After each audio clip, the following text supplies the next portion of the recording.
New Bitcoin proposal, quantum security risks solved. Bitcoin is facing a ticking time bomb, one that could render its security model obsolete overnight. But here's where it gets controversial. The solution proposed isn't just a technical upgrade. It's a hard ultimatum for every user, miner, and exchange in the ecosystem. A newly released Bitcoin Improvement Proposal, BIP, warns that if you don't adapt to post-quantum cryptography, you'll risk losing access to your funds forever. And this is the part most people miss. The threat isn't hypothetical anymore. Quantum computing is advancing faster than many expect, and Bitcoin's current encryption could be cracked within a decade. Let's break down why this matters for you and how the plan to fix it could reshape the entire network. The BIP, authored by Jameson Lopp and published on GitHub, outlines a three-phase migration to quantum-resistant cryptography. The core idea? Replace the existing ECDSA/Schnorr signature system, used to secure Bitcoin transactions, with post-quantum alternatives before quantum computers make them obsolete.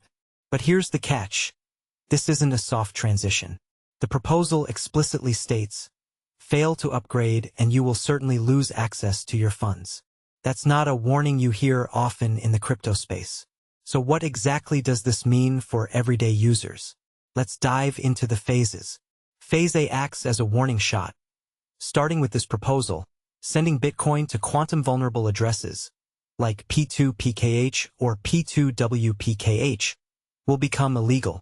This forces wallets and exchanges to adopt a new address type called P2QRH, which uses post-quantum cryptographic algorithms. Phase B, expected to trigger 2 years later, escalates the stakes. Any transactions relying on old ECDSA/Schnorr signatures will be rejected by the network, effectively freezing all funds that haven't been moved to quantum-safe addresses. And here's the twist. If you ignore this, your Bitcoin becomes permanently inaccessible, not because it's lost, but because the network refuses to recognize it. Phase C remains a hypothetical rescue plan.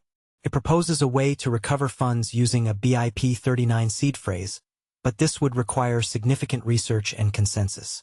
The BIP authors admit this phase is optional and speculative, but it raises an important question. Should Bitcoin prioritize backward compatibility, even if it means risking a quantum attack? The urgency of this proposal stems from real-world developments. In 2024, the U.S. National Institute of Standards and Technology, NIST, finalized post-quantum cryptographic standards, signaling that the threat is no longer a distant concern. Some experts predict that a quantum computer capable of breaking Bitcoin's encryption could arrive as early as 2027 to 2030. Worse, 25% of all Bitcoin on the blockchain currently has exposed public keys, making them prime targets for quantum hackers. But here's the elephant in the room.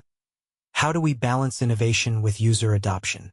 Critics argue that forcing upgrades could alienate less tech-savvy users or create centralization risks if large exchanges control the migration. Others counter that waiting until quantum computers exist is too late. By then, the damage would be irreversible. What's your take? Should Bitcoin prioritize proactive security, even if it means disrupting the status quo? Share your thoughts below. For now, the BIP serves as a wake-up call. Bitcoin's survival in a post-quantum world hinges on its ability to adapt before the threat materializes. The proposal's authors aren't just preparing for a potential crisis. They're trying to prevent one. As Lopp wrote on Twitter, BIP timeframes are relative to a future point at which quantum computers are deemed a significant threat. The clock is ticking.